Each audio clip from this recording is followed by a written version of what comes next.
sabía que querías un videojuego, así que pregunté cuál es el que más le gustaría a un niño. ¡Me compraste! Aprende a jugar golf. ¡Ah! ¡Ay, qué lindo! Gracias, Ma. Y comenzamos con el soliloquio navideño del CC Podcast. Y estamos Joe el Grinch y nada más. Pues, como saben, hace unos días grabamos el episodio de la posada navideña del CC Podcast. Y pues también, como es acostumbrado cada año, me gusta sacar estos soliloquios para pues rellenar el tiempo en que nos vamos de vacaciones aquí en el CC Podcast y tratar de darles algo de contenido adicional, pues para que puedan checarlo ahí mientras trabajan ahí como todos en estos días de fin de año. Igual que el año pasado tuvimos dos soliloquios. El primero, que es el que vamos a tener a continuación, es el de los mejores cómics publicados en México durante el año. El año pasado, el 2022, revisamos 10 títulos publicados entre Panini y Smash, Marvel, DC, independientes, todo lo que se publicó por las editoriales. Hicimos ahí un top y posteriormente, ya para el cierre del año, hicimos un segundo top, que era ahora que cuáles serían los cómics, el top de los cómics que deberían de publicarse en el año. Así que ese lo vamos a tener la próxima semana. Esperemos que podamos grabarlo y pues vamos a tratar de tenerlo para justamente el fin de año. Pero ahorita con este top vamos primero, como siempre, a mandar saludos navideños y felicitaciones, que pasen todos una excelente Navidad con su familia, a todos los SCuates. Primero, como siempre, invitándolos a que entren a Comentemos Cómics Cabrones, el mejor grupo para hablar de cómics en todo Facebook. Saludos a todos los SCuates, saludos a David, a Carlito Roldán, a Quetza, a Edsel, Enrique Hurtado, Toño Pérez, Gabo Velázquez, Alberto Morales, Javier Ramos, Joaco Enro, Leonardo Navarro, a Jen, saludos a Jen de la Cápsula Muda, Chinaski y Don Armando de los Marvel Legends México Oficial, a Víctor Pérez Pérez, a David Odinson, igual a Sergio Hernández, el alumno aventajado de Charlie, también a Spidey 2099, nuestro seguidor de Twitter, igual también a Edgar Vázquez hasta Texcoco, y pues a todos nuestros seguidores tanto en Facebook, en el grupo de Comentemos Cómics Cabrones y en el canal de YouTube del CC Podcast. Además, creo que ya tengo un tiempo en que no les he dicho que pues nuestro podcast lo pueden escuchar en diversas plataformas. Está disponible en iVoox, en iTunes, Spotify, Amazon Music, Deezer, también obviamente en Anchor, también igual en Good Pods, me parece que también está disponible, ahí también se sube, y Google Podcast, pero creo que ese ya va a desaparecer, entonces, y también en YouTube Music también lo pueden encontrar, el CC Podcast. Ahora sí, pues pasando a los temas en cochino español, pues ha estado algo animado la publicación de los cómics en México, principalmente por Panini, que ahora saben que tiene el monopolio de Marvel y DC. Por ahí estuve viendo que ya han estado sacando mucho material del que prometieron para enero y para el cierre de diciembre. De hecho, yo acabo de conseguir el tomo de Nightwing, todavía no he tenido oportunidad de leerlo, le traigo muchas ganas a ese cómic. Pero otro que también les puedo mencionar que ya pude leer y que pues tenía muchas ganas, solamente que pues el precio se me hacía algo carillo, fue el tomo de Daredevil Love and War de Frank Miller y Bill Sienkiewicz. Este cómic lo lanzaron hace unos meses, me parece que fue para octubre, pero pues es una novela gráfica, de estas famosas novelas gráficas que sacó Marvel por allá de los 80s, que incluyeron La muerte del Capitán Marvel, los X-Men God Love Man Kills, todos estos títulos que en su momento se trataron de sacar en una pues serialización de novelas gráficas. También hubo una de She-Hulk, una de Punisher, también los New Mutants ahí aparecieron primero en esa novela gráfica. Entonces aquí sale esta que es escrita por Frank Miller, que pues creo que no necesita presentación, uno de los grandes escritores de Daredevil, si es que no es el más grande, con el arte de Bill Sienkiewicz, otro artista muy consagrado. Y pues aquí van a tener una historia muy curiosa, les digo, cuando la publicó Panini fue por ahí de octubre en un formato de hardcover. La realidad es que no tiene muchas páginas, como es una novela gráfica creo que tiene como 100 páginas si no me falla la memoria o menos, y pues fue con un precio de 299 pesos, entonces la calidad páginas precio pues sí estaba un poquito desigual, no dudo de la calidad del cómic, pero el detalle es que pues ahorita creo que es un tema que he estado mencionando mucho en el podcast durante las últimas semanas, todo este tema de que los precios de Panini se han alzado mucho. No sé si tenga algo que ver con el tema de que ahora tienen las licencias y tienen que pagar las de Marvel y DC. Entonces pues sí han tenido unos precios que sí han estado muy diferentes a lo que estábamos acostumbrados. Tuve que esperarme a que varias tiendas, por ejemplo Liverpool, tuviera promociones. Por ahí aproveché para sacar unos mangas y también unos cómics que pues usualmente tienen el catálogo editorial de Panini de los últimos meses. Así que pues no me desesperé mucho, esperé a que le dieran ahí un bajón a los precios y pude conseguir tanto este cómic de Daredevil como por ahí algunos de X-Men que me faltaban de la colección. Todavía tengo pendiente de revisar varios de los tomos de todo esto que han sacado de los X-Men. Me quedé en el tema de X of Swords, todavía me falta todo lo que va después. Pero en sí, esta novela gráfica les puedo decir que me sorprendió mucho. Obviamente Frank Miller se la sabe cómo escribir a Daredevil, muy al estilo de su etapa con el personaje durante los 80s. Y aquí lo que vemos es una historia muy enfocada en los personajes principales de su etapa, o sea, Kingpin. Vamos a ver cómo Bill Sienkiewicz, con su estilo muy peculiar, vamos a ver esta historia donde Wilson Fisk, el Kingpin, quiere curar a su esposa, a Vanessa, la cual, pues si ustedes leyeron la etapa de Frank Miller van a saber que estuvo sujeta a mucha presión. Por ahí tuvo que ver un secuestro que tiene durante la etapa donde Wilson Fisk regresa a Nueva York, se vuelve el enemigo de Daredevil y sufrió algunos atentados. Ella está desaparecida un tiempo, después Daredevil la encuentra en las alcantarillas con un personaje que era como una especie de el rey de las alcantarillas, que tenía ahí una clase de caníbales o algo así, como gente subterránea. Y lo que nos presentan es que aquí Vanessa pues estuvo cautiva por este personaje. Daredevil la recupera, se la entrega a Wilson Fisk. Pero pues durante los siguientes números, de hecho es más o menos como en la parte de la muerte de Elektra, pues Vanessa tiene este shock, tiene esta etapa esquizofrénica donde no habla, está como más bien como catatónica. Y pues de eso se desprende esta historia de Love and War. Vamos a ver cómo Kingpin ya está harto de ver a Vanessa así, decide contratar a un especialista, un psicólogo que es experto en tratar a este tipo de gente. Pero Fisk va a tratar de darle pues un incentivo adicional, ya que resulta que este doctor tiene una esposa que es ciega y contrata ahí a un personaje, a un secuaz, para que secuestre a la esposa y la va a tener cautiva. Entonces Fisk lo que va a hacer es que va a extorsionar a este doctor, le va a decir: mire, yo sé que usted es el mejor, entonces quiero que cure a Vanessa. Y pues el incentivo es que pues más le vale que la cure, porque aquí tenemos a su esposa secuestrada. Si no quiere que no le pase nada, pues cure a mi esposa. Entonces vamos a ver cómo por otro lado Daredevil se va a involucrar en la historia, va a rescatar a esta chica. Y sobre todo creo que uno de los personajes más interesantes es este secuaz, este personaje que secuestra a la esposa del doctor, que tiene un look así, es como un psicótico que tiene un look como de mandril. Bill Sienkiewicz lo dibuja así muy como un mandril, entonces es muy curioso ver la cara de este personaje cuando aparece. Entonces es como él sí es como esquizofrénico, entonces de repente tiene unas fantasías muy locas, porque la esposa cieguita sí está muy guapa, y entonces como que de repente tiene unas fantasías ahí medio locochonas el cuate donde él la está rescatando de su esposo malvado y que es un caballero que viene a salvarla. Entonces se obsesiona con ella y pues ahí Daredevil también se va a involucrar, y vamos a ver estos ángulos. Por un lado Daredevil con el tema del rescate de la esposa, y por otro lado Fisk, que está con el doctor que está curando a Vanessa. Pero vamos a tener también unos giros con los personajes, como también el doctor, que se da cuenta de que, ¿sabes qué? Pues sí, Fisk me está extorsionando, pero yo también se la puedo devolver. Entonces ahí tiene unos giros muy interesantes esta historia de Love and War. En sí, yo que soy muy fan de Frank Miller, les puedo decir que me agradó la historia. No creo que sea mi favorita de Daredevil de Frank Miller, creo que tiene mejores, pero es una gran adición a la colección, y sobre todo ahorita en los últimos años que hemos tenido los trabajos de Frank Miller con Daredevil muy a la mano. Tuvimos a Smash publicando Born Again como unas 4 o 5 veces en los últimos 6 o 7 años. Después también el año pasado tuvimos la colección de Daredevil de Frank Miller completa, y ahora Love and War creo que es una gran adición. Entonces también por ahí existía el rumor de que Panini va a traer los trabajos completos de Marvel de Frank Miller. Entonces yo creo que también sería una adición muy buena a toda esta colección, porque Frank Miller es uno de los autores que más vende. Así que pues ahí está la reseña de Daredevil Love and War. También pasando a otras reseñas que yo creo que valen la pena. Hace unos episodios del podcast estuve mencionando que, no sé si recuerden, les mencioné que contraté Netflix solamente para... Pues me interesaba porque ahorita en diciembre tuvieron estrenos interesantes. contraté este plan de 100 pesos, el que tiene anuncios, que pues no me han molestado tanto los anuncios que me han puesto, son rápidos. Y pues he estado viendo ahí varias series. Por ahí tengo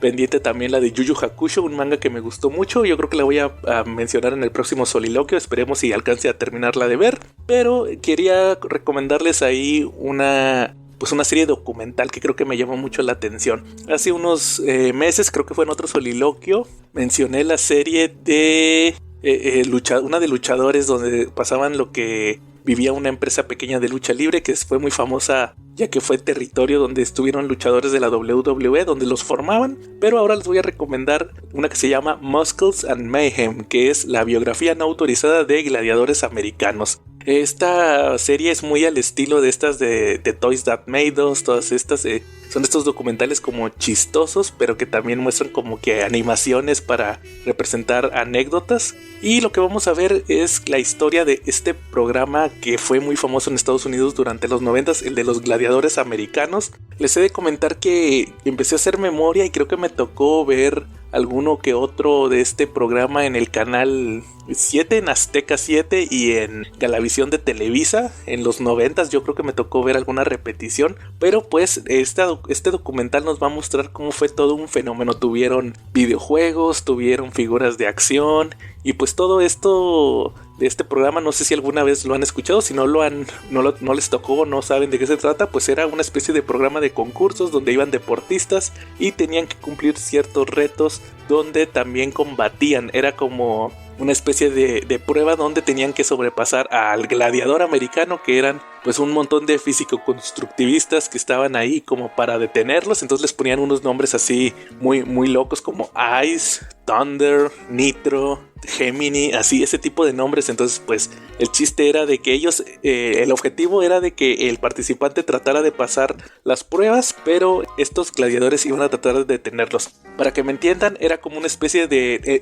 muy famoso ahorita, el American Ninja Warrior, pero imagínense que a media pista estuviera un hombre musculoso que te va a tratar de tumbar, de que no logres completar la pista. Entonces eso era gladiadores americanos en los 90s. Les digo, fue muy famoso. Vemos toda la historia, cómo grabaron el piloto, cómo de repente subieron a la fama, cómo luego se les ocurrió hacer una gira donde los atletas tenían que combatir a estos participantes cada noche en la gira. Entonces pues terminaron todos madreados por ser atletas. Luego las lesiones, como en un principio los juegos eran muy peligrosos, no tenían mucha lógica en el sentido de protección, como al principio ni usaban cascos para varias de las pruebas que pues los lastimaban, como varios gladiadores también se salieron del programa por lesiones. Entonces así de que era un hola y adiós. Como entrevistan a muchos, a la mayoría de los que estuvieron en el show, entonces todos ellos platican pues sus experiencias. Vemos el ascenso y la caída de este programa. Entonces creo que fue un documental muy divertido. Son como 5 episodios si no me falla la memoria, y vemos todo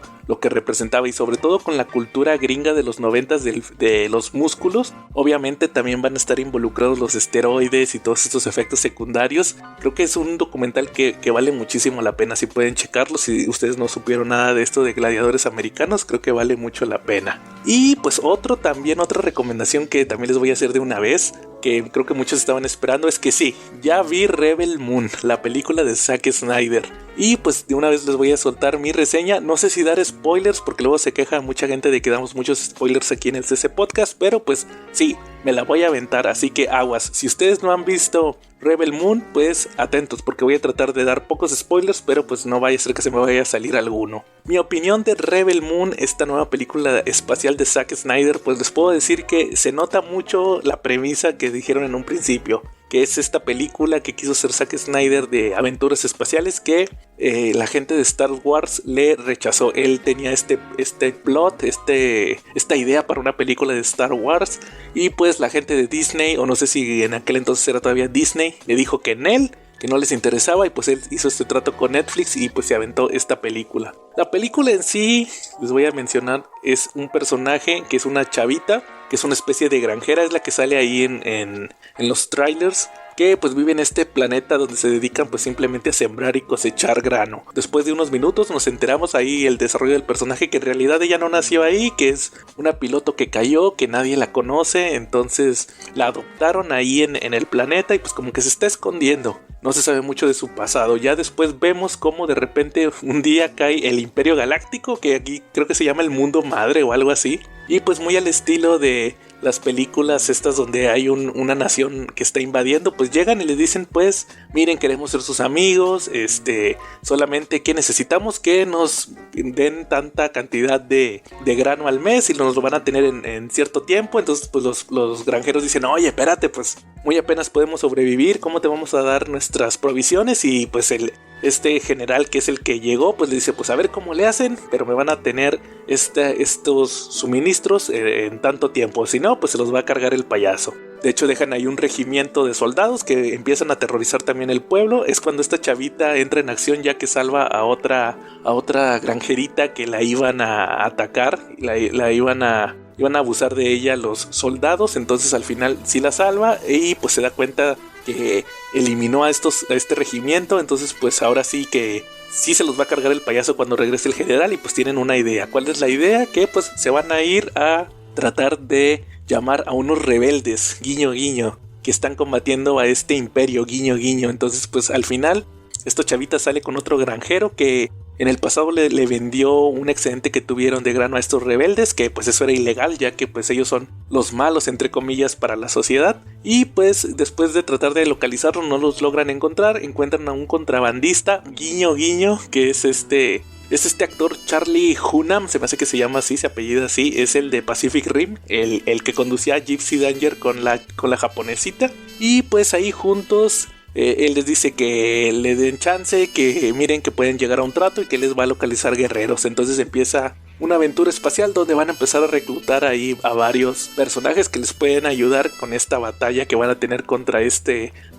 general. Y pues ahí está un apache espacial, una samurái espacial, un general borracho espacial, así todos esos tipos de estereotipos. Todo esto preparándose para esta batalla que van a tener. Entonces pues sí, si les suena familiar la trama, pues la realidad es que esta Rebel Moon parte 1 es prácticamente los 7 magníficos, los 7 samuráis de Akira Kurosawa, que fue la historia original de la cual se copiaron todas estas películas. También creo que hubo una de los 7 magníficos con Chris Pratt y Denzel Washington hace unos años. Entonces pues sí, es la clásica historia donde resulta que van a atacar un pueblo y ellos salen a contratar a unos defensores y pues no logran contratar a alguien así muy importante, se tiene que conformar con lo que encuentran. Y pues el chiste es que van a tratar de armar pues una resistencia para poder salvar, en este caso pues el planeta, porque es un planeta, recuerden que todo esto es espacial. Y pues ahí pues va a tener un giro, que ese sí ya no se los voy a spoilear, pero sí tiene un giro. Al final no es una calca completa de los 7 magníficos o los 7 samuráis, pero en sí creo que entiendo por qué Snyder decidió aventarse esta trama. Obviamente cuando se termina la película te mencionan ahí que continuará, porque recuerden que en abril sale la parte 2 de Rebel Moon. Entonces pues al final yo les puedo decir que no me decepcionó a tal grado. Yo creo que pues habrá que ver, para poder darles una opinión completa de todo esto, tendría que ver la segunda parte. Siento que fue solamente una parte de la historia, el tiempo no le dio a Snyder, pues recuerden que incluso el Snyder Cut duró 4 horas, entonces pues al final yo les puedo decir que a pesar de que mucha gente diga que es una película y tiene que sostenerse completamente sola, pues habrá que esperar a la parte 2, porque yo siento que esta historia tiene que verse completa. Entonces pues habrá que esperar hasta abril para ver si cuajó Rebel Moon, que les digo, por lo menos por los efectos especiales creo que pues sí está muy entretenida esta parte 1, pero pues ahora sí que vimos todo el desarrollo de la historia, pero falta ahora sí la batalla final. Esa sí la vamos a ver hasta la siguiente película, así que habrá que esperar para saber ahora sí en qué se acaba Rebel Moon. Y pues ahora sí, ¿qué les parece si pasamos a las carillouturas? Simplemente para complementar este episodio, y regresando vamos al tema principal. Necesitan una luz que los guíe en la oscuridad, pueblo de Atlántida. ¡Mi pueblo! ¿Qué estás haciendo? Me convierto en un faro. Nací de 2 mundos. Atlante de nacimiento y humano por instinto. Únanse a mí y ambos mundos estarán en paz.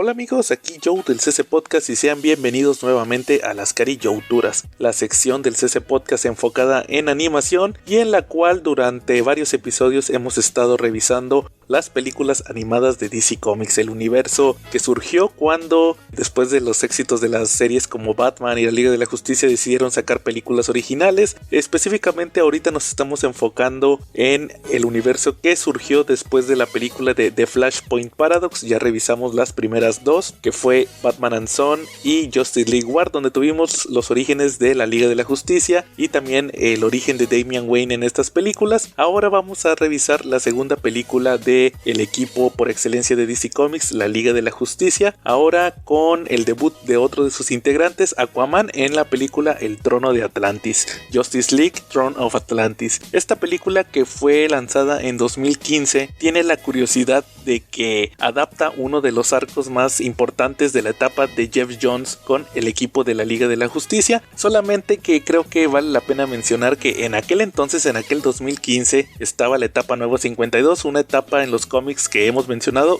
se utilizó como base para este universo de películas, y Geoff Johns era el escritor cabecilla, tenía control sobre la Liga de la Justicia. Y también otro de los títulos que nos sorprendió mucho en su momento que tomara fue Aquaman, que pues ustedes saben que es un personaje que ahorita tiene mucha popularidad por el tema de que lo interpretó Jason Momoa en su primera película. Ahorita en cines está la segunda, pero en aquel entonces, por allá de 2011, cuando salió este título escrito por Geoff Johns, pues realmente era una burla del personaje, había muchos memes, pero cuando Geoff Johns tomó el título, reivindicó al personaje, se volvió uno de los más interesantes y tenía las historias, a mi parecer, que demostraban que el personaje no era solamente una burla, sino que era un personaje que tenía mucho potencial y ahora sí que cayó muchas bocas. En el caso de específicamente el Trono de Atlantis en los cómics, pues fue un arco de historia que venía ya de todo lo que se había publicado previamente con Aquaman de Geoff Johns. Habíamos conocido a Arthur Curry, Aquaman, el cual pues venía de ser el hijo de la reina de Atlantis y un cuidador de un faro llamado Tom Curry. Vimos cómo se unió a la Liga de la Justicia, después tenía esta relación con esta sirena Mera, muy parecido a lo que vimos en la película, pero después vamos a estar viendo cómo entraba en una búsqueda para conseguir unos objetos místicos. De hecho, ahí nos presentaron a su equipo de personajes secundarios, que no era la Liga de la Justicia, sino era su propio super equipo llamado Los Otros. Ya después tendría más misiones con este equipo, pero aquí vi en el cómic íbamos a ver cómo trataba de recuperar unas reliquias atlanteanas. Una de ellas era su tridente, el que hemos visto que tenía Aquaman en la película, pero toda esta historia, que a mi parecer es la mejor que tenía Geoff Johns en aquel entonces con el personaje, iba a derivar al crossover de El Trono de Atlantis, que fue un cruce de títulos. Era una historia que se presentaba tanto en Aquaman como en la Liga de la Justicia, y aquí el antagonista iba a ser Orm, el rey Orm, que es el hermano de Aquaman. Él también ya lo conocimos en las películas, y todo esto iba a desembocar en pues una nueva etapa editorial para el personaje de Aquaman. Todo esto sirvió como base para esta película animada, y pues antes de pasar ahora sí con la revisión de la película, vamos a, como siempre, revisar el cast de voces. Primero la dirección, antes de que se me olvide, el director fue Ethan Spalding, el mismo director que en nuestra cápsula pasada revisamos, que dirigió la película de Batman and Son. Le tocaron la mayoría de las primeras películas aquí de Nuevo 52, también se aventó la de Assault on Arkham, y el guión fue escrito por Heath Corson, que aquí no tengo mucha información de qué más proyectos ha realizado, pero pues me imagino que debe tener algo de experiencia con estas adaptaciones. Obviamente esto está inspirado en El Trono de Atlantis de Geoff Johns, Paul Petelier y también de Ivan Reis. Ellos dos dibujantes y un escritor se encargaron de hacer toda esta historia en los cómics. Ahora sí, pasando a lo que viene siendo el cast de voces, vamos a tener a Matt Lanter, el cual va a interpretar a Aquaman. Estuve revisando información de este actor, creo que principalmente tiene proyectos animados. De hecho, él fue la voz de Anakin Skywalker en Clone Wars, en la serie 3D. Él fue el encargado de interpretar a este personaje, y pues me parece que ese fue su proyecto más famoso. Fuera de eso, creo que también se aventó también en Jupiter's Legacy, me parece que también iba a participar ahí. No encuentro ahorita aquí bien cuál fue su papel, pero pues igual creo que debe tener una trayectoria más o menos interesante este actor. Otra protagonista, aquí vamos a tener a Sumali Montano, que vi que es una actriz de Filipinas. Ella fue la que interpretó a Mera, a este personaje clave que en las películas fue la infame Amber Heard, ya ahorita tan infame, pero creo que aquí hace un buen trabajo, ya que Mera pues es uno de los personajes protagónicos, va a tener mucha fuerza aquí en la película, creo que vale la pena también su trabajo. Después vamos a tener a Sam Witwer, que interpreta al Ocean Master. Él, yo lo conozco de varios trabajos, sobre todo creo que estuvo en la serie de Supergirl. Él se aventó un personaje que era Ben Lockwood, que era un villano que estuvo parte de la temporada, era un villano así tipo racista, entonces sí tuvo muy buen papel ahí en Supergirl, y además estuvo en Smallville. Él fue el que era Doomsday, y ahí hubo una temporada donde estuvo un personaje que era hijo de Zod o algo así, y al final resultó que era Doomsday. Ahí creo que fue la temporada 8 o 7, algo así de Smallville. Ahí estuvo este actor Sam Witwer. También creo que vale la pena mencionarles el cast de la Liga de la Justicia, ya que aquí hay unos movimientos que vale la pena pues que de una vez vayamos checando, ya que pues conforme fueron avanzando las películas fueron ahí recasteando ciertos personajes, pero creo que al final esta fue la alineación definitiva. Por ejemplo, Jason O'Mara se queda como Bruce Wayne, ya lo revisamos también en Justice League War y en Son of the Batman, les mencioné que él se queda como Batman en todas las películas. Después también está Jerry O'Connell, él que se queda como Superman, a él también lo vamos a dejar todas las películas hasta la muerte de Superman, el regreso de Superman, Apocalypse War, él ya se queda de planta como Superman. Recuerdo que les había mencionado que en Justice League War fue este otro actor el que le hacía de Mr. Nobody, él fue el que fue nada más en Justice League War. Aquí ya Jerry O'Connell se queda de planta. También Rosario Dawson como la Mujer Maravilla, ya no era esta otra actriz que les mencioné en la película anterior, creo que era Michelle Monaghan o una de esas. No, ya aquí se queda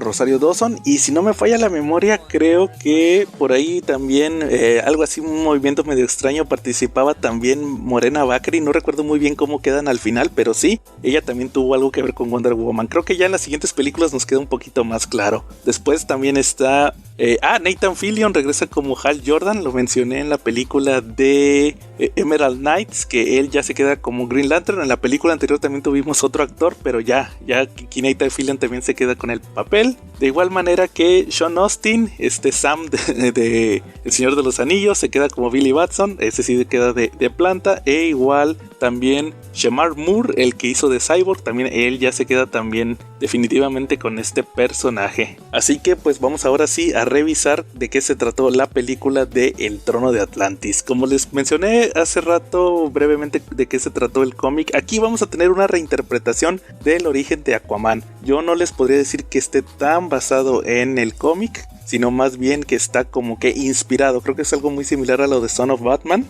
donde pues como que la historia cambiaba. Es algo que a mí me ha tocado revisar, que no le gusta mucho a los lectores de cómics que les cambien la historia, pero pues hay que entender, siempre lo he mencionado, hay que entender que aquí se tratan de adaptaciones. No hay que llevar tan fiel la historia, porque pues entonces qué chiste tiene volver a revisar lo mismo. Creo que esta historia de Trono Atlantis es entretenida, pero pues sí va a tener ciertos cambios con el cómic, y eso es bueno. Ahora sí, pues el Trono de Atlantis, les digo, es una reinterpretación del origen de Aquaman. Vamos a ver a Arthur Curry, el cual pues nos mencionan ahí que es un chavo que acaba de perder a su padre, a Tom.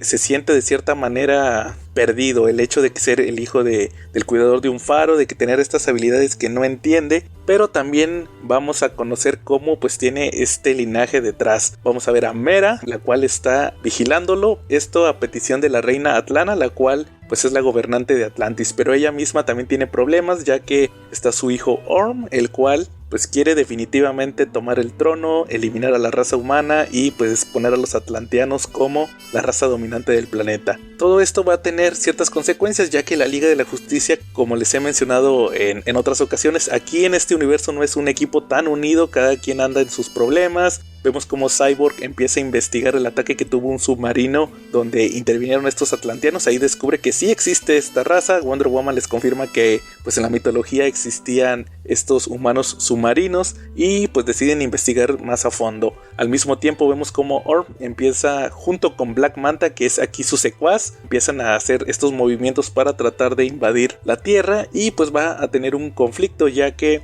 Atlana descubre sus planes y todo esto lleva a que él pues ya elimine a la reina y se vuelva el rey de Atlantis. Pero aquí la historia va a tener un giro, ya que pues Orm no sabía que la reina Atlana ya estaba 5 pasos adelante de él. Había solicitado a Mera que fuera a buscar a Arthur, que le revelara su linaje y que lo llevara a la Atlántida. Todo esto para tratar de unificar al pueblo, ya que según Atlana, Arthur, al ser hijo de ella, la reina de la Atlántida, y de un humano, era el puente entre las dos civilizaciones y que él era el único que podía llevar a ambos pueblos a un camino en paz. Pero pues el plan casi se ve interrumpido, ya que cuando Mera se le revela a Arthur, llegan las criaturas de la fosa, unos hombres piraña que deciden atacarlos a ambos, casi los eliminan, y solamente porque la Liga de la Justicia interviene es que pueden eliminar a esta amenaza. Ya el equipo unido, incluyendo a Mera y a Aquaman, deciden viajar a la Atlántida. Ahí es donde se enteran de la muerte de la reina y Orm decide eliminarlos a todos. Los derrota utilizando un tridente que era de la reina y que tiene poderes mágicos. Obviamente recuerden que Superman es vulnerable a la magia y al ser el miembro más poderoso de la liga caen prácticamente como fichas de dominó. Son enviados a una parte del fondo del mar donde son atacados por una criatura cutulesca y al final Arthur, utilizando por primera vez su telepatía con los peces, es que salva al equipo. Ya después vamos a tener el clímax de la película donde la Liga de la Justicia y Aquaman van a combatir al ejército atlante en Metrópolis, ya que otro de los poderes del tridente de Orm era crear maremotos. Ahí Metrópolis se está hundiendo, pero la Liga llega justo a tiempo, combaten al ejército atlanteano y utilizando una tecnología de Cyborg es que ponen al final al ejército atlanteano contra Orm al revelar que fue este el que asesinó a la reina. Al final Arthur avienta un discurso donde menciona que efectivamente él es el puente entre ambos pueblos y que quiere que el pueblo atlanteano lo acompañe en este camino para lograr la paz. Entonces ahí él se convierte en el nuevo rey de la Atlántida, toma a Mera como su esposa y además se une a la Liga de la Justicia, los cuales después de toda esta aventura reflexionan que en realidad sí han estado muy apartados los unos a los otros, por lo cual van a ahora hacer un equipo. De hecho mencionan por ahí que ya van a crear la atalaya para poder vigilar y estar más atentos de lo que ocurre en la Tierra. Y con eso prácticamente llegamos al final del Trono de Atlantis, una película que, como les menciono, tal vez no sea la mejor de todas del universo cinematográfico animado de DC Comics, pero en sí es una película entretenida. Les digo, tampoco es la gran adaptación, pero creo que tomó los elementos más interesantes de su contraparte en cómic y nos trajo una historia que pues vale la pena, es entretenida, llevadera, creo que pueden pasar un buen rato revisándola, así que pues por esta ocasión les vamos a dar el sello de aprobación a Justice League Throne of Atlantis. Y pues prácticamente con esto terminamos el episodio de las carillouturas de esta ocasión. No se pierdan el próximo porque vamos a revisar una curiosidad dentro de las películas. Se trata de Suicide Squad Attack on Arkham, una película que llama mucho la atención ya que fue basada en el universo de los videojuegos de Batman Arkham. Sin más por el momento, aquí estuvo Joe y nos vemos en la próxima. Bueno, y ahora sí, para empezar con este especial navideño del CC Podcast, vamos a tener, como el año pasado, el tema de cuáles a mí me parecieron los mejores cómics publicados en México durante 2023. Obviamente creo que fue un año muy diferente a lo que estábamos acostumbrados. Anteriormente pues teníamos a Smash con las licencias de DC y de Marvel, Panini con licencias independientes, Camite también con ciertas licencias pues que no les daba mucho juego en el tema de cómic, más enfocado en el manga. Pero pues en este 2023 tuvimos la sorpresa. Primero Smash perdió Marvel, Panini pues nos tuvo con la duda de cuáles serían las ediciones que iba a sacar de esta editorial. Posteriormente pues Smash abandonó también DC. Apenas hace unos meses nos enteramos que Panini también iba a tomar la casa de Superman, Batman y la Mujer Maravilla. Y pues ahora sí que con el monopolio Panini ahora también ya tenía Miller World, Star Wars, otros títulos de Image. Entonces pues realmente ha sido, creo que, el año de Panini. Eso lo vamos a discutir yo creo que el próximo año, ya en las Calacas de Oro 2023, así que no se pierdan el primer podcast del próximo año. Puesto número 10. En sí, también creo que otro factor a tomar en cuenta en este tema es pues cómo están repartidas las licencias. En el número 10 de este top que voy a hacer. Voy a poner a Kamite con un cómic que me pareció una excelente idea que haya sido publicado en México por fin, pero creo que el modo no fue el correcto. Y estoy hablando de Tortugas Ninja The Last Ronin, que ya fue publicado en México durante 2023, el número 1. The Last Ronin pues fue una historia que causó mucha conmoción cuando fue publicada ya por 2021, 2022 si no me falla la memoria, que es esta historia que es considerada la última historia de las Tortugas Ninja. Ustedes saben que las Tortugas Ninja salieron por parte de Kevin Eastman y Peter Laird, muy inspirados por Frank Miller, entonces prácticamente este es el Dark Knight Returns de las Tortugas Ninja. Kamite lo publicó en números individuales, pero con la curiosidad de que resulta que estos números que está publicando pues traen 5 portadas y cuestan cada uno 300 pesos, entonces es un precio realmente que a mi parecer me parece un poco excesivo, aunque ellos según lo justifican por los extras que incluyen, luego hasta vienen unos firmados por los dibujantes, entonces pues al final la polémica ahí va a estar. El detalle aquí de esta edición es que me pareció un acierto que haya sido publicado, sobre todo porque Kamite creo que ha podido explotar muy bien la licencia de Tortugas Ninja. Hace unas semanas se estaba viendo las solicitations de las editoriales en Estados Unidos, de hecho se me pasó comentarlo en el podcast que yo empecé a notar desde hace unos meses cómo es la tendencia de las editoriales en Estados Unidos. IDW vive de Tortugas Ninja, también vivía de Transformers, pero ya no tiene la licencia, ahora es Image que también tiene Transformers y G.I. Joe. Les digo, IDW de puras Tortugas Ninja. Dynamite vive de otras licencias, como ahorita está aprovechando The Voice por todo este tema de la serie de televisión. Y Boom Studio, ese sí prácticamente vive, si no me falla la memoria, es de Power Rangers. De igual manera que Dark Horse, mucho de su éxito se lo debe a los cómics de Avatar, de la leyenda de Aang y la leyenda de Korra. Lo curioso aquí es que ha sido muy similar con Kamite, que de hecho Kamite maneja todas las licencias que les acabo de mencionar. Maneja Tortugas Ninja, maneja Power Rangers y los cómics de Avatar. Entonces, el detalle aquí es la constancia. Kamite es una editorial que lamentablemente desde que salió hace ya más de 10 años no ha sido constante en su publicación. Tiende mucho a mover todo con bombo y platillo de que va a publicar tal cosa, que son los número 1 por los fans, todo eso creo que es el mismo discurso que han manejado durante 10 años y más años que tienen, pero el detalle es que luego no concretan bien las cosas. La incertidumbre es de que si están anunciando tanto The Last Ronin, que en sí es una historia buena, a mi parecer es buena, pero el detalle es que no sabemos si la va a concluir. Les digo, me da un poco de esperanza el hecho de que Tortugas Ninja ha sido una de las licencias que más les ha funcionado después de que desapareciera Bruguera, que fue la primera que tuvo la licencia de Tortugas Ninja de IDW cuando estuvo esta editorial, y pues ha tenido cierta constancia. Pero luego vemos otros títulos como Spawn, que estuvimos platicando que se tardaron pues muchos años en poder llegar al número 300 ahorita, y luego en grapas y luego en tomos recopilatorios, entonces hay una incertidumbre. Creo que eso es lo que más me llama la atención de esta licencia de Tortugas Ninja, y el hecho de que publiquen una historia tan recomendable como The Last Ronin. Creo que es el único negrito en el arroz que le vería yo a la publicación de Kamite. Si ustedes nunca han leído The Last Ronin, pues les puedo mencionar que es esta historia donde les mencionaba hace un momento, era el Dark Knight Returns de los Ninja Turtles. Vemos como uno de los personajes, uno de los hermanos de las Tortugas Ninja, regresa a Nueva York, que es un Nueva York distópico que ahora es controlado por el nieto de Destructor, del nieto de Shredder,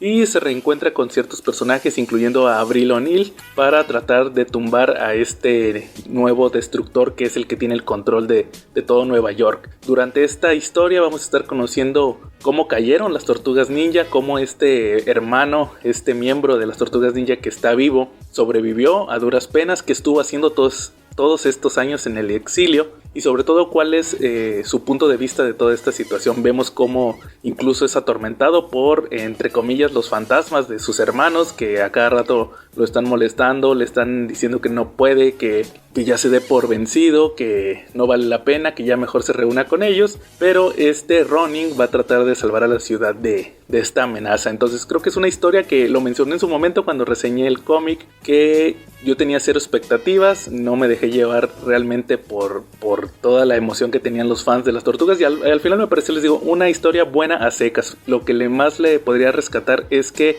sirve como un final para varias versiones de las Tortugas Ninja. Si son fans de la versión original, original, si son fans de las caricaturas, si son fans del nuevo reboot que maneja IDW desde hace ya más de 10 años. Creo que funciona como final para cualquiera de estas versiones. Entonces yo creo que los fans de las Tortugas Ninjas de diversas generaciones van a tener un final satisfactorio con esta miniserie de The Last Ronin. Entonces yo creo que por eso, simplemente por eso se merece estar en este top de los mejores cómics publicados en este año.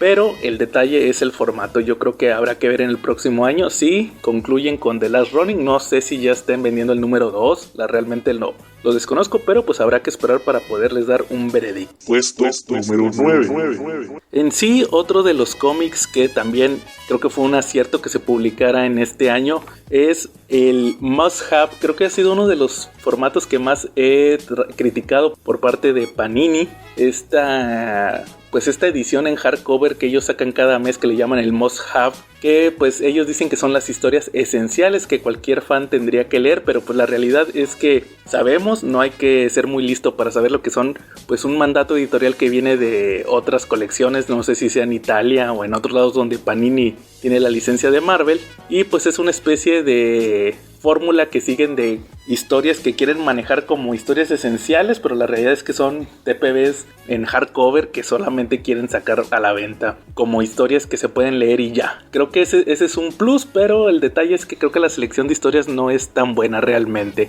Una de las historias que a mí me llamó la atención que se publicara, sobre todo por el antecedente, es una historia que yo había escuchado hace unos años, no había tenido oportunidad de leer y apenas lo hice este año ahora que Camite lo publicó. Es la historia de Spider-Man Black Cat, el mal que hacen los hombres. Un cómic guionizado nada menos que por Kevin Smith, el director de cine, que también escribió muchos cómics como Daredevil, Guardian Devil, creo que es uno de sus trabajos más reconocidos en Marvel, y con el arte de Terry Dodson, que a mi parecer es uno de mis artistas favoritos en el estilo de dibujar chicas sexys. Esta historia de el mal que hacen los hombres tiene una curiosidad, creo que eso fue lo que más me llamó la atención, que pues debido a los compromisos de Kevin Smith no tuvo una regularidad común. Salieron 3 números, luego tuvieron que pasar en aquel entonces cuando se publicó un par de años para que pudiera terminar ya la miniserie con otros 3 números, y lo curioso aquí es que cambia mucho el estilo de la historia. Lo mencioné también en su momento cuando la reseñé, que me llamó mucho la atención como al principio tiene pues un estilo de una aventura pues con un Kevin Smith muy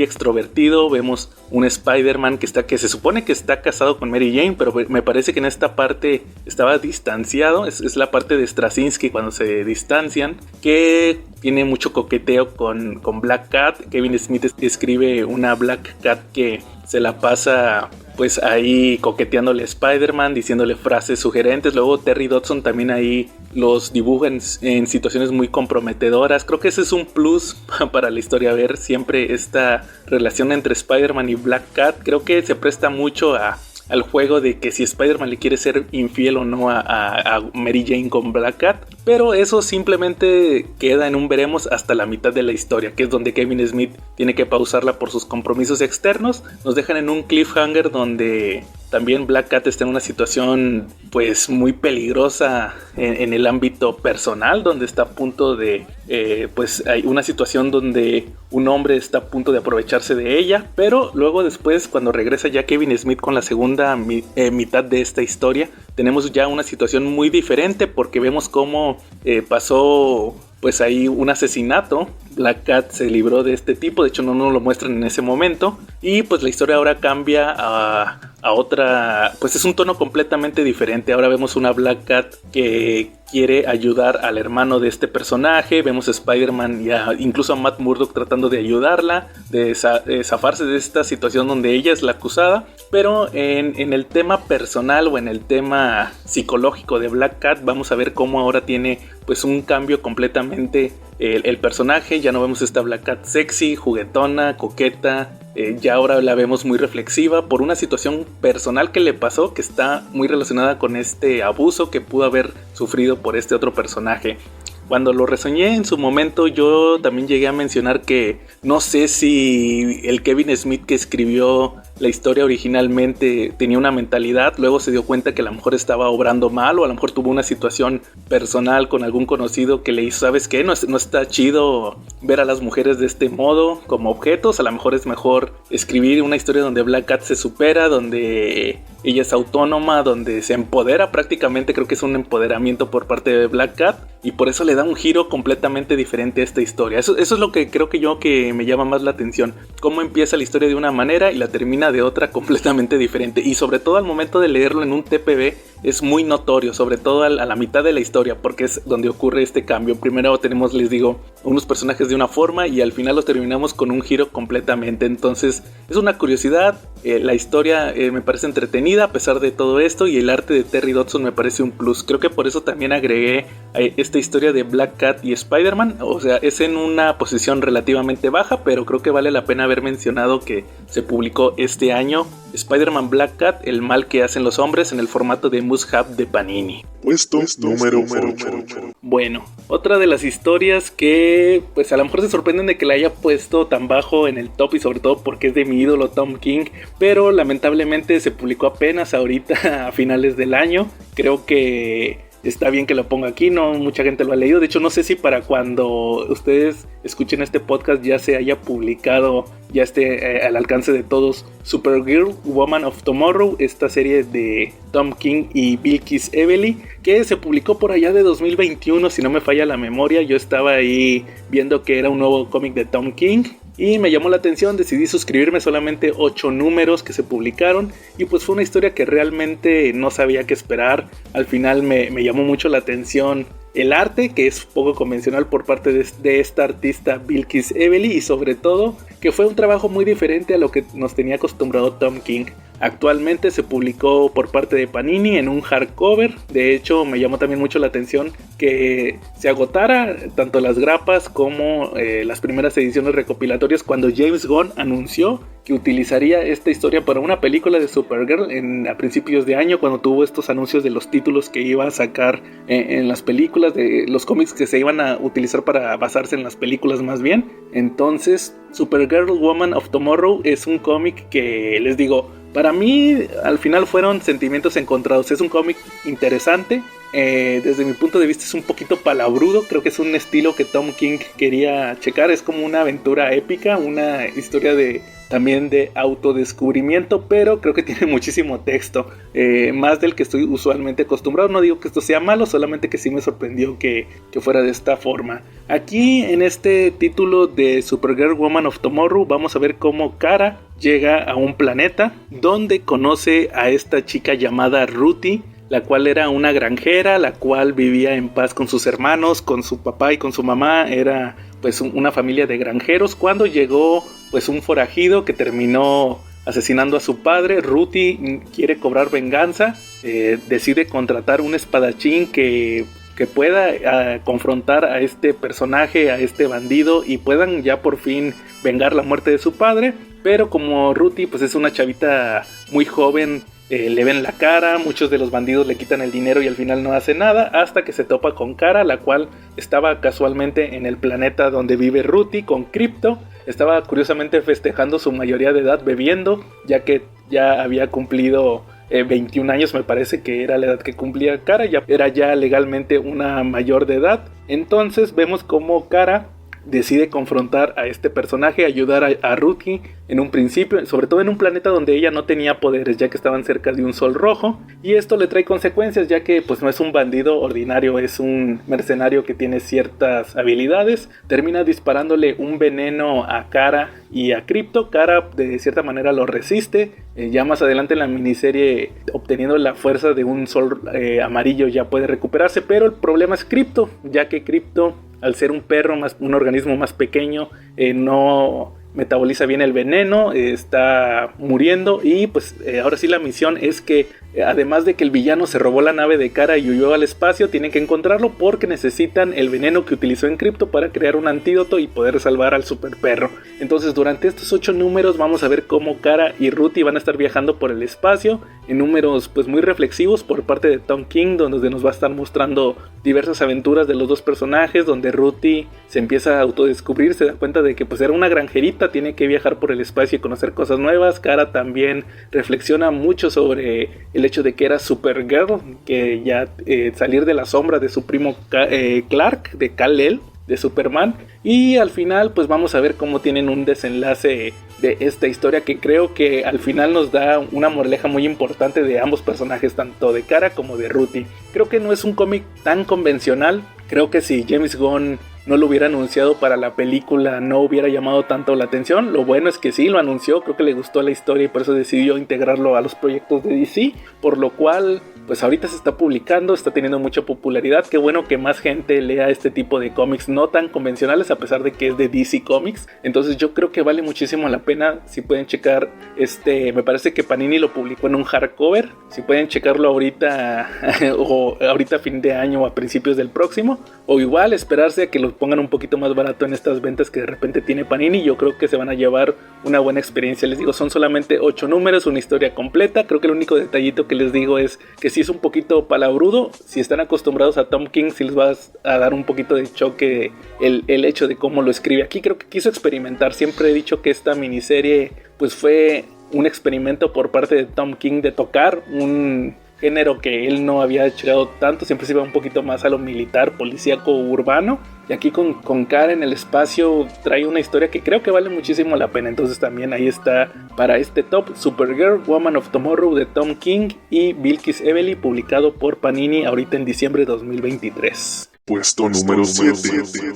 Bueno, y ahora pasando a esta posición del top, vamos a tener una verdadera curiosidad, ya que no solamente vamos a tener un ganador, sino que van a ser 2 y además van a ser unos mangas. En este año 2023 tuvimos en México publicados el final de 2 mangas que creo que vale la pena mencionar. El primero de ellos, Yu-Gi-Oh! De Kazuki Takahashi, el cual ya lamentablemente falleció hace unos años. Y pues tuvimos, como les digo, por fin el manga publicado desde el 2021 me parece, y hace un par de meses tuvimos ya el final publicado en México. Creo que para mí fue un momento muy emotivo, no lo alcancé a mencionar en el podcast, el hecho de ver esta serie que obviamente pues yo vi el anime en su momento, el anime que estaba enfocado en el juego de cartas, pero me llamó mucho la atención el poder ver ya la obra original, donde lo he mencionado en diversas ocasiones. En un principio no estaba para nada enfocado en las cartas, sino más bien en los juegos, de ahí el nombre de que Yu-Gi-Oh! Era el rey de los juegos. Vimos ya el fin de esta historia, la versión original, la versión en manga, con ciertos cambios. Obviamente no son cambios tan significativos, pero vemos cómo fue la visión original del autor, además de que en cada tomo teníamos un epílogo hecho por Kazuki Takahashi, donde nos mencionaba pues aspectos relevantes de la obra, del hecho de haberla escrito y dibujado durante todo este tiempo, de la serialización como les llaman, la publicación de todos estos cambios, y creo que fue un gran aprendizaje a mí como lector el poder ver cómo hizo esta obra en su momento. También creo que vale la pena mucho mencionar que pues ojalá y Panini el próximo año se atreva a traer otras secuelas, porque creo que el siguiente anime, que fue Yu-Gi-Oh! GX, también tuvo un manga que al parecer también se distancia, ese sí, un tanto de lo que fue la serie animada. De hecho, tengo entendido que la mayoría de los mangas de Yu-Gi-Oh! Ya las secuelas y todo eso son diferentes versiones, lo que vemos en el anime que lo que vemos en la versión cuando serializan un manga. Entonces a mí sí me gustaría mucho ver esta serie publicada, o igual que sacaran otro spin-off que fue Yu-Gi-Oh! R, que se sacó también ya unos años después de que terminó el manga original, pues para poder ver también esta historia, que si bien no afecta a la original, creo que vale mucho la pena seguir viendo las aventuras de Yugimoto. El otro manga que les menciono también que terminó y que creo que ese también fue un poquito más, infamemente más famoso en México, fue Samurai X Rurouni Kenshin. También lo tuvimos serializado desde hace unos años. Ya por fin se terminó la publicación con 22 tomos me parece. Yo todavía no he terminado de leer el final, pero ya tenía la experiencia de haber visto el anime original en Netflix. Ese anime, si ustedes no lo han checado, pues les comento que se sacó cuando todavía se estaba publicando el manga, entonces tuvo que tener relleno, como usualmente tienen las obras en Japón cuando están muy apegadas al manga. Y lo curioso aquí fue que pues publicaron tanto en manga como en anime el arco más famoso, que es el de Kyoto, donde el villano es un personaje que se llama Shishio. Y después de eso en el anime pues empezaron a hacer puros como 30 capítulos de relleno y ya terminaron de sacar la serie. O sea, en anime nunca se había publicado el final del manga.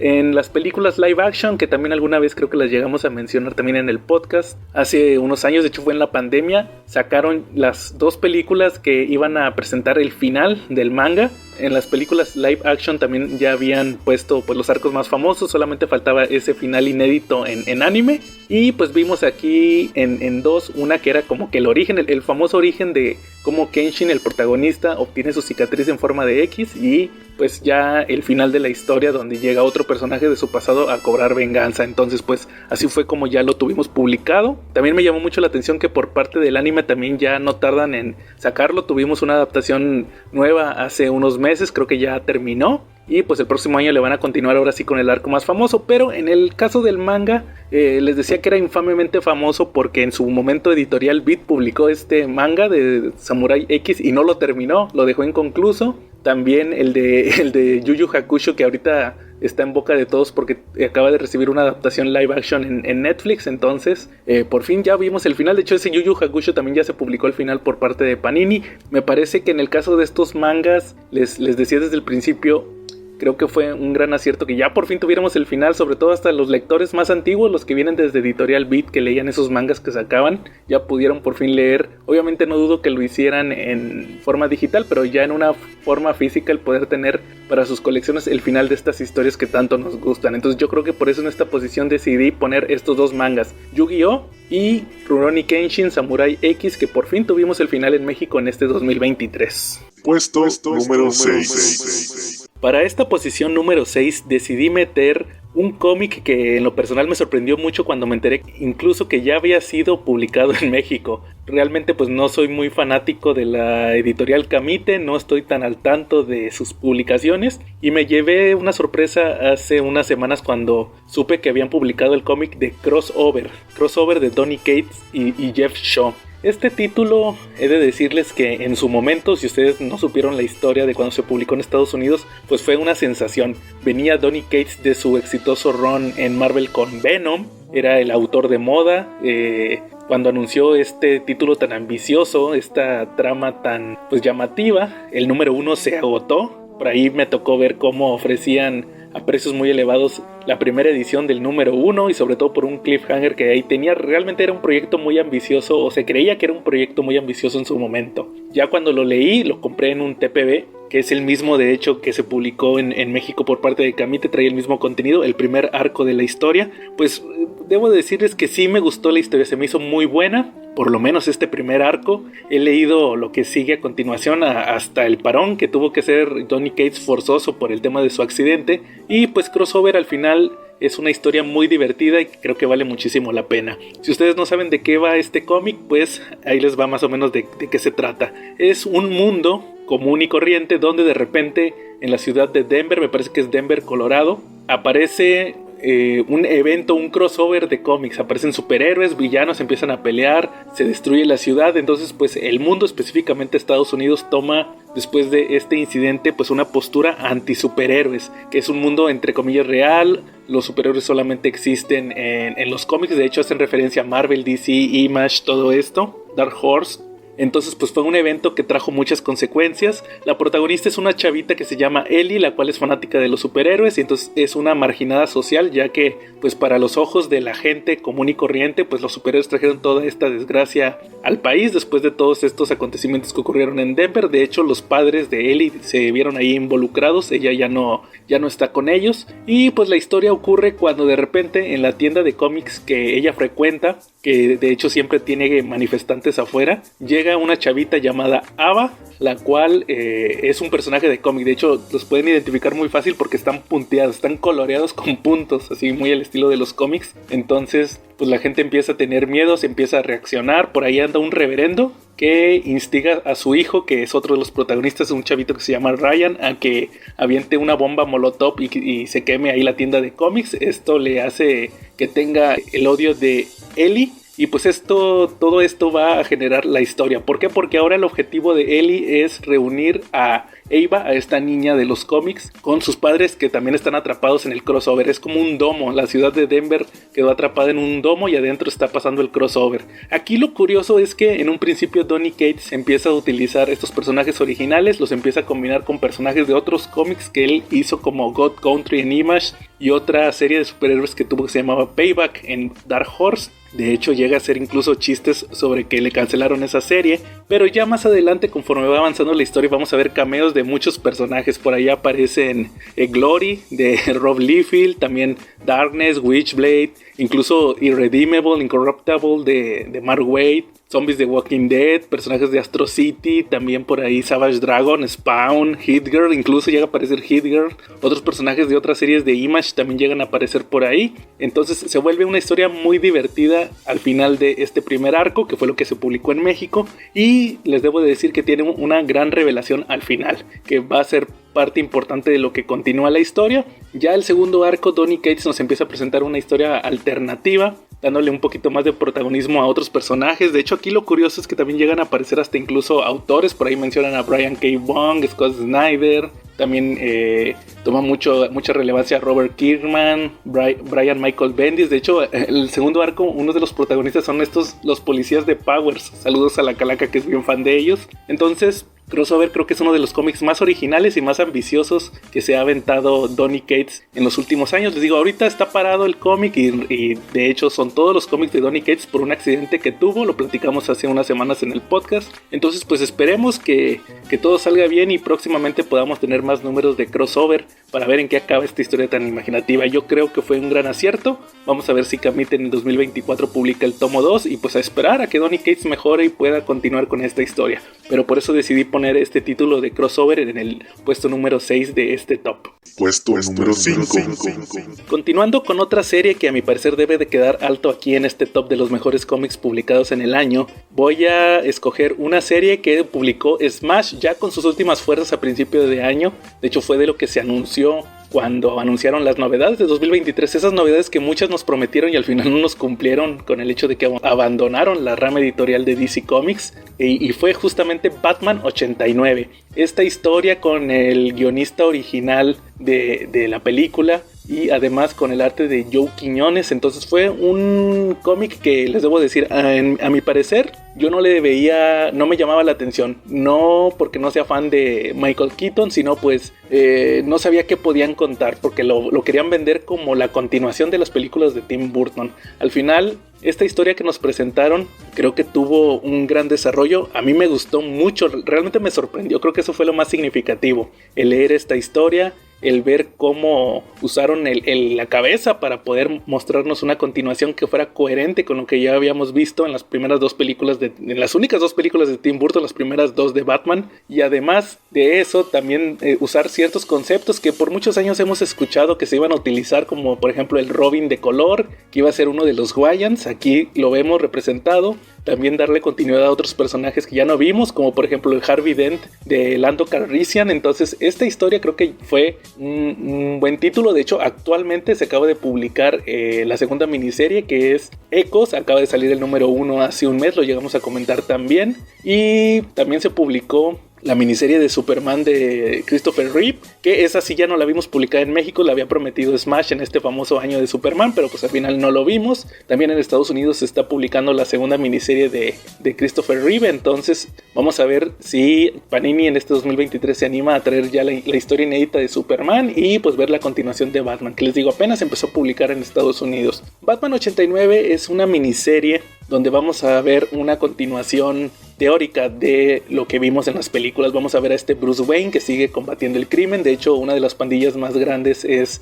la de los Guasones, gente inspirada en el Joker, en todo lo que trajo en la primera película. También por ahí vamos a ver que sigue Selina Kyle, de hecho es uno de los personajes más importantes, Catwoman, en esta historia, pero va a estar principalmente enfocada en Harvey Dent, en este fiscal de distrito que conocimos en las primeras películas, interpretado por este actor que ahorita se me va el nombre, pero era el que hizo de Lando Calrissian en las películas de Star Wars, en la trilogía original. Y aquí vamos a ver, como lo hemos visto en otras historias, cómo poco a poco se va convirtiendo en dos caras. Todo esto él decide mover, cuando todavía es fiscal de distrito, a las masas, a la policía, a la gente, para tratar de eliminar a Batman. Él lo ve como un mal y se ve acompañado además de Bárbara Gordon. Aparece Bárbara Gordon, que es su prometida, es la hija del comisionado Gordon que hemos visto en estas películas, este actor gordito. Aquí obviamente van a ignorar a la otra Bárbara, la que vimos en Batman y Robin de George Clooney, qué bueno que la ignoran, la de Alicia Silverstone, y aquí le van a dar un poquito más de coherencia, ya que ella es detective de policía, entonces es un poquito más ruda. Vamos a ver cómo todas estas fuerzas que mueve Harvey Dent van a traer como consecuencia que al final se vea involucrado en el accidente que lo convierte en dos caras, y después de esto va poco a poco, como lo hemos visto en cientos de versiones, como la de The Long Halloween, como la serie animada de Batman, empieza a tener efectos en su salud mental. Vemos cómo al final Dos Caras toma el control y va a traer consecuencias a la mitología de este Batman 89. Vamos a ver cómo hay personajes que ya no van a regresar a la siguiente miniserie, otros personajes que debido a estos hechos se van a transformar, van a tomar otra mentalidad, y sobre todo vamos a ver cómo Bruce Wayne va a continuar con este arco de personaje, de incluso ya lo vemos en la siguiente miniserie, cómo empieza a tener estas consecuencias de que ya no ve viable ser Batman por el hecho de todo esto que está sufriendo. Creo que es un arco muy interesante este Batman 89, les digo, me sorprendió mucho cuando lo leí, no esperaba absolutamente nada, y creo que fue un gran cómic publicado en este año, la mera verdad. Por eso decidí ponerlo en este número 5 del top, ya que creo que vale muchísimo la pena. Si ustedes no lo han checado, por ahí debe de estar la edición de Smash al alcance de todos. No creo que se hayan acabado, por ahí debe de haber varios, y chéquenlo, creo que vale muchísimo la pena, y más si son fans del Batman de Tim Burton. Creo que es un excelente cómic, y pues como les decía, habrá que esperar a que se termine de publicar en Estados Unidos Ecos y ver si Panini decide traerlo también en este 2024. Creo que valdría muchísimo la pena. Puesto número 4. Y pues pasando ahora a la cuarta posición de este top, creo que tengo que mencionar pues uno de los cómics que para mí fue de lo mejor publicado en Estados Unidos en 2022. Se trajo aquí en México en 2023, pero con la peculiaridad de que pues es parte de una colección un tanto polémica. Y estoy hablando de One Bad Day, específicamente de el número dedicado al Acertijo, al Riddler, que fue escrito por Tom King con el arte de Mitch Gerads. En sí, One Bad Day pues es una cosa curiosa. Salió como parte de esta colección de one shots que quisieron disfrazar como un evento de Batman, cuando pues son historias autoconclusivas, independientes, protagonizadas por villanos de Batman. Pero el detalle aquí es que por el nombre One Bad Day quisieron desde un principio que tuviera cierta familiaridad, cierta relación con el famoso Killing Joke. La realidad es que al final pues no tuvo la relevancia debida. Vendió por el hecho de ser Batman, por el hecho de ser sus villanos, esta mercadotecnia de venderlo como un evento, luego juntarlo primero con los Prestige, luego en formatos hardcover, incluso con un slipcase, pero pues al final no pasó de ser pues un mero acontecimiento como los que vemos usualmente en los cómics para vender. Todo fue un aparato mercadológico, a mi parecer, con excepción de este primer número, el del Acertijo, ya que pienso que Tom King fue el único que más o menos entendió el concepto de One Bad Day, de lo que quería expresar, de lo que tenía que mostrar en la historia. Y pues este número en sí, sin spoilearlo tanto, si ustedes no lo han leído, pues va a ser otra historia definitiva del Acertijo. Ya nos había mostrado Tom King un buen manejo del personaje en el evento este de la guerra de chistes y acertijos, que de hecho hace poco grabamos un episodio del CC Podcast de este cómic, pero aquí nos va a mostrar pues un punto de vista diferente, con un acertijo en la que podría considerarse pues su historia definitiva, moderna, o su historia final, como lo quieran ver, enfrentándose a Batman. Sería el choque definitivo entre ambos personajes. A mí me parece pues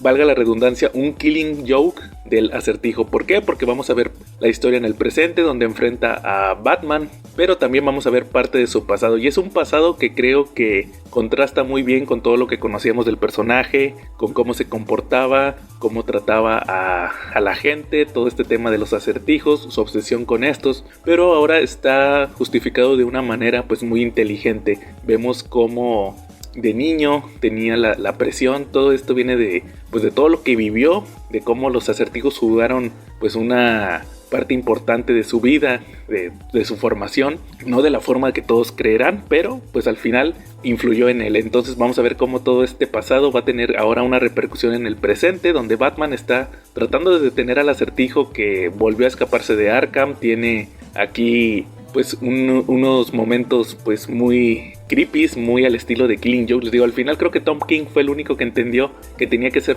en parte sí un homenaje a esta historia del Joker, y pues vemos cómo al final Batman toma una decisión que se queda a la interpretación de cada uno de nosotros, igual que pasó en Killing Joke, o lo que mucha gente piensa que pasó en Killing Joke. Entonces pues yo pienso que este cómic en sí, que haya sido ya por fin publicado en México y por parte de Panini ahora en un hardcover, como van a publicar todo One Bad Day, pues fue una excelente decisión. Les digo, en su momento yo critiqué mucho que para el lanzamiento de DC Comics 6 de los 7 títulos fueran de Batman, y este es uno de los pocos que a mi parecer valen la pena. Aquí es una edición hardcover, igual que como se está manejando en Estados Unidos. Tal vez el único detalle es el precio, porque cuesta lo mismo que una edición en Estados Unidos, pero si tuvieran que elegir, yo les recomendaría quédense solamente con este cómic. Ya los demás, de los otros villanos, Catwoman, Clayface, Two-Face, el Pingüino, realmente no se me hacen tan buenos. Creo que los autores que estuvieron ahí, que tampoco fueron, la mayoría no fueron nombres grandes, pues pensaron que era, pues voy a hacer mi historia independiente con este personaje, mi interpretación, pero pues al final creo que solamente este del Riddler, y en parte también, no les voy a decir que no, el de Mr. Freeze, que también en su momento hablaré de él. Creo que son los pocos que más o menos entendieron de qué iba el concepto, que de hecho ese de Mr. Freeze es de Jerry Dugan y Mateo Escalera. Ojalá y lo publiquen ahorita en 2024 para poderlo checar, pero pues en su debido momento hablaremos de esa historia. Pero en sí yo creo que One Bad Day de Riddler creo que fue uno de los grandes aciertos traídos a México en este 2023. Puesto número 3. Y ahora sí, adentrándonos en el top 3 de este conteo de los mejores cómics publicados en México durante 2023, creo que toca hablar de los que ahora sí considero que fue lo esencial publicado en México durante este año, y que pues creo que fue también un tanto obvio tomando en cuenta la situación en la que fueron publicados. En esta tercera posición vamos a revisar nada menos que X-Men. Panini creo que fue muy sabio en la forma en que publicó X-Men. La realidad es que durante muchos años se ha hablado de cómo aquí en México se dice que somos muy fanáticos de los X-Men. No dudo que sea una franquicia muy popular, en su caso fue incluso la más popular de Marvel, pero pues desde hace unos años creo que el lector mexicano, o por lo menos el lector que compra los cómics en México, pues no lo ha demostrado. El caso es que cuando Smash publicó esta etapa de El Amanecer X, decidió hacerlo en el formato en que estaba pidiendo el lector, que era este formato donde publicaban todos los títulos en formatos de TPB, un TPB con todos los número 1, otro con todos los número 2 y así. Y muchos le echarán la culpa a la editorial, pero yo pienso que también el lector tiene que ver que si no se vendió, pues es porque no tuvo la respuesta que esperaban. Yo creo que si se hubieran agotado los tomos, pues obviamente Smash se hubiera dado cuenta que tenía que acelerar las cosas. Todo esto influyó ya para que cuando Panini tomara la licencia de los X-Men, pues decidiera hacerlo más en el formato de recopilatorio, sí, pero solamente de varias series que seguían una secuencia. En el caso de los títulos que se escogieron fue X-Men de Hickman, Marauders de Jerry Dugan y X-Force de Benjamin Percy, que a mi parecer, pues quitando obviamente X-Men de Hickman, que era la serie principal, creo que las otras dos fueron las mejores selecciones, ya que son las donde usualmente pasaba la mayoría de las situaciones que tenían que tener una repercusión en El Amanecer X. Otro de los aciertos por lo cual considero a esta serie pues de lo mejor publicado en este año fue justamente que por fin lograron algo que Smash no logró, y que fue publicar el famoso crossover de X de espadas. En este caso tuvimos 4 tomos recopilatorios donde vimos la historia completa. Aquí sí incluyeron las otras series que no se habían publicado, como la de Cable, también la de X Factor, también vimos por ahí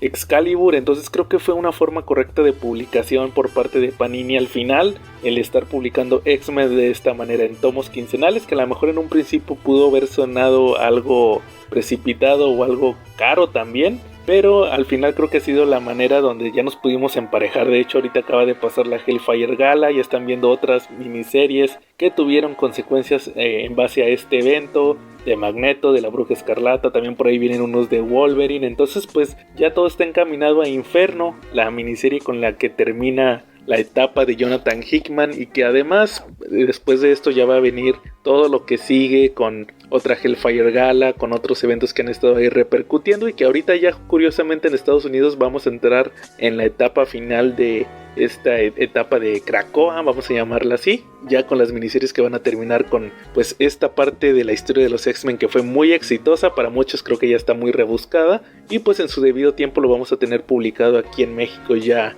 con estos tomos. Creo que no me arrepiento de poner X-Men en esta posición, porque en sí, les digo, yo que no soy tan fanático de todo lo que conlleva tantos títulos mutantes, sí soy fanático de los X-Men, pero a veces me abruma un tanto que haya tantos títulos. Creo que fue una forma correcta y lo mencioné muchas veces en el año en reseñas. Yo solamente quería leer el título de Hickman y me terminaron conquistando las series de Marauders de Jerry Dugan por la historia, por todo lo que tenía que ver con Kitty, con la interacción con los personajes, y X-Force también creo que fue una gran serie. Benjamin Percy me impresionó mucho, de hecho me gustó mucho cómo maneja a X-Force, cómo maneja a Wolverine, incluso ahorita con este título que tuvo de Depredador contra Wolverine, que él es el escritor, creo que ha sido uno de los mejores escritores que tuvo esta etapa de Amanecer X, entonces yo creo que por eso se queda con el tercer puesto de este top.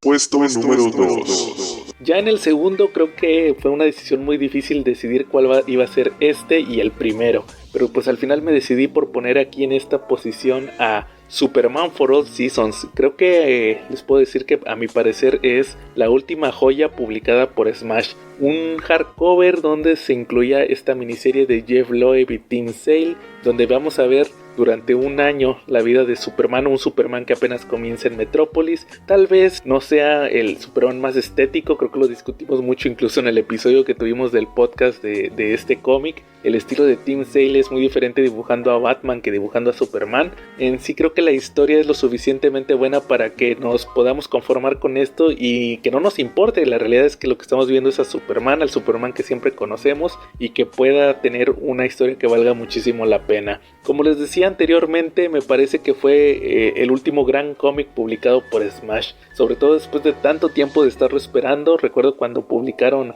The Long Halloween hace ya van a ser 10 años que lo publicaron por primera vez, fue cuando fue el 75 aniversario de Batman, y luego estuvimos muchos años viendo que volvían a publicar The Long Halloween en hardcover.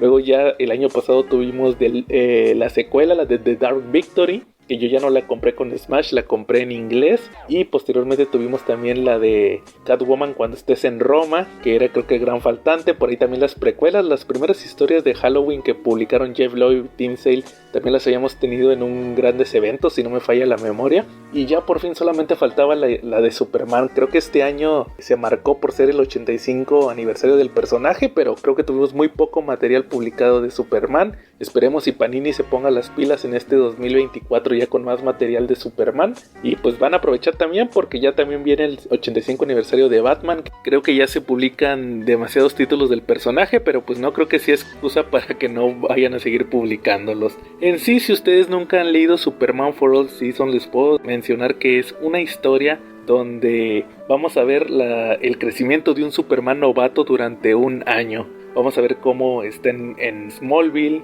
cómo Jonathan y Martha Kent tienen que batallar con este Clark que está dudoso de su origen, no comprende muy bien sus poderes, y ellos le tienen que guiar y decirle que pues que él llegó por un bien mejor. Después vemos cómo comienza en Metrópolis. Lo mencioné creo que también en su momento, que se acopla muy bien con la miniserie de El Hombre de Acero de John Byrne. Entonces vemos cómo ya tiene una relación de trabajo en el diario del planeta como Clark Kent, y su carrera como héroe, como Superman, ahí con Lois como interés romántico, y también con el enemigo como lo es Lex Luthor. Entonces vamos a ver cómo Clark primero empieza siendo la maravilla de Metrópolis, como también se le llama el personaje, siendo este héroe que todos esperaban, pero luego Lex Luthor le va a empezar a poner ahí ciertas trampas que lo van a hacer dudar de lo que representa Superman. Entonces vamos a ver la primavera, el verano, el otoño y el invierno de Superman, todo esto representado por las estaciones y los estados de ánimo del personaje, para ver cómo Superman sale adelante de este problema que le trae Lex Luthor. Creo que en sí es un gran cómic. A veces se nos olvida en el top de mejores historias de Superman. A veces otras historias como las escritas por Alan Moore o otros orígenes que están más presentes, como el de Jeff Jones. Pero creo que Superman for All Seasons es una historia que sí o sí hay que leer del personaje. Por algo es un personaje que ya tiene tantos años de haberse publicado. Sigue siendo el superhéroe más importante, aunque muchos digan que Batman o Spider-Man, pero Superman siempre va a ser el estereotipo del personaje principal de los cómics, el héroe encapotado. Entonces Superman for All Seasons no le dudé tanto en ponerlo en el top, sobre todo en las posiciones más altas, pero por lo menos creo que el hecho de que ya por fin la tuvimos publicada en México en español y que estuvo al alcance de mucha gente, pues va a hacer que sea un cómic que va a ser recordado por varios años. Y como les dije, pues esperemos y ahora que Panini tiene los derechos, pues ojalá no tan pronto, sino que deje de pasar un tiempo, podamos tener otra edición de esta historia para que llegue a más y más gente que quiera leer al personaje. Y pues igual que James Gunn, que va a tener ahorita su universo nuevo de DC Comics, espero que agarre algo de esta historia, sobre todo por el enfoque que le está dando más a Superman con las películas, con lo que va a tomar inspirado en All Star Superman, pero también Superman for All Seasons es una historia que vale muchísimo la pena. Y ahora sí, antes de pasar al número 1, creo que quisiera mencionarles pues unas menciones honoríficas. Muchos se van a sorprender de por qué no puse en este top, ahorita que diga el número 1, a los omnibuses, como por ejemplo el de Amazing Spider-Man de Michelini y Todd McFarlane, o el de John Byrne de Los Cuatro Fantásticos. Sí me parece que fueron de lo mejor publicado en México en este año. Obviamente tienen que estar en este top, pero el problema que les vi para incluirlos aquí es que no fueron historias, si bien no podría llamarlas autoconclusivas, son etapas muy largas. Entonces, por ejemplo, la calidad no dudo de Michelini y de McFarlane, pero pues ellos estaban en su run regular de Spider-Man.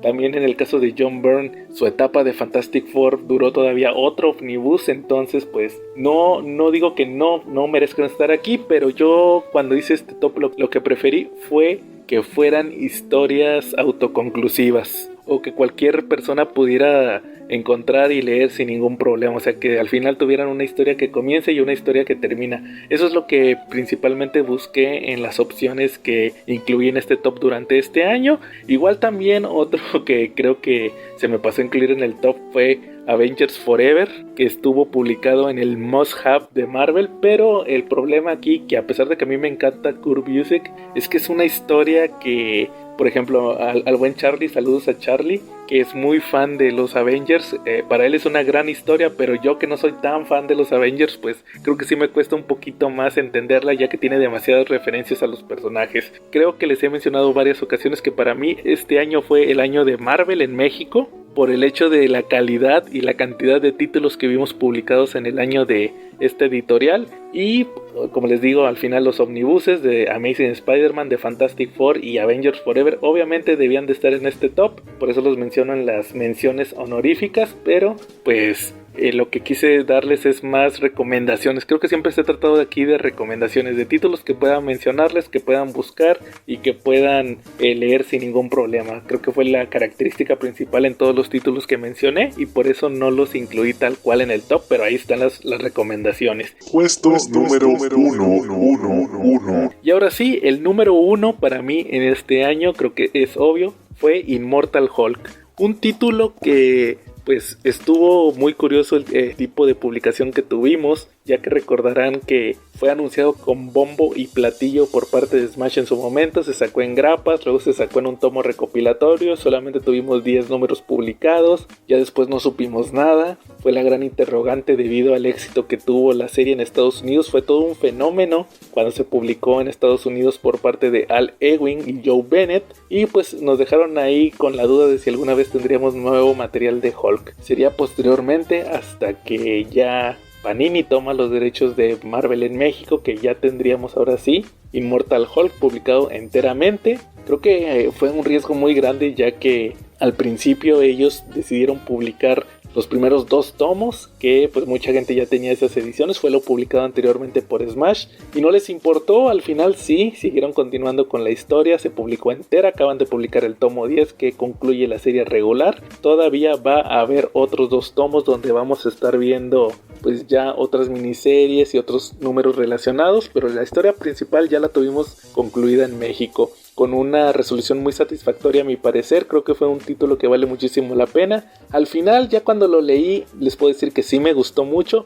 pero me dejó muchas dudas, por lo cual necesito volverlo a releer todo. Creo que ese fue el detalle, que es una historia que tiene que leerse completa. 50 números de esta travesía donde vemos al Immortal Hulk y todo este viaje que tienen las personalidades de Bruce Banner alrededor de todo pues esta nueva forma que tiene ahora de pensar el personaje, de cómo ve la vida, de cómo se relaciona con sus personajes, de esta visión nueva que le puso Al Ewing a toda la mitología de Hulk, que creo que fue una reinvención muy buena, sobre todo por el hecho de que es un personaje que ya tiene ya va a cumplir 70 años, si no me falla la memoria, 70 años, Hulk más bien, 60, y pues sigue sorprendiéndonos con este tipo de historias que al final se puede sacar más y más material del personaje. Creo que ese fue el gran plus que tuvo Immortal Hulk en esta publicación en México. Al final solamente me queda recomendarles que lo lean, si no lo han checado, ahí está ya publicado enteramente por Panini, vale muchísimo la pena.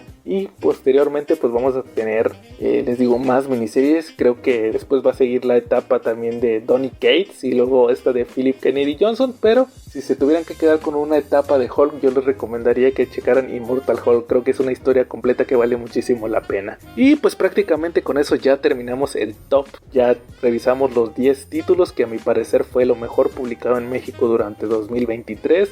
Una tradición que esperamos que continúe durante los siguientes años. Ya el año pasado tuvimos este mismo top con los publicados en 2022 y ahora pues aquí les dejo este listado. Como les dije hace un momento, creo que lo importante es que ustedes puedan tomar cualquiera de estos títulos, checarlo y pues disfrutar de una buena historia que vale la pena. Hay historias cortas como les mencioné, las miniseries, los títulos que comienzan y terminan, también otras series largas como Immortal Hulk, los omnibuses que mencioné ahorita en las menciones honoríficas también valen muchísimo la pena. Entonces pues ahí está ya este acostumbrado especial navideño con las mejores recomendaciones del año. Entonces pues solamente queda de seguirles deseando feliz Navidad, que pasen las fiestas con su familia y pues esperen el próximo especial, igual que como hicimos el año pasado, ahora con las recomendaciones de títulos que ojalá y sean publicados en México durante 2024. Así que sin más, aquí estuvo Joe y nos vemos en la próxima.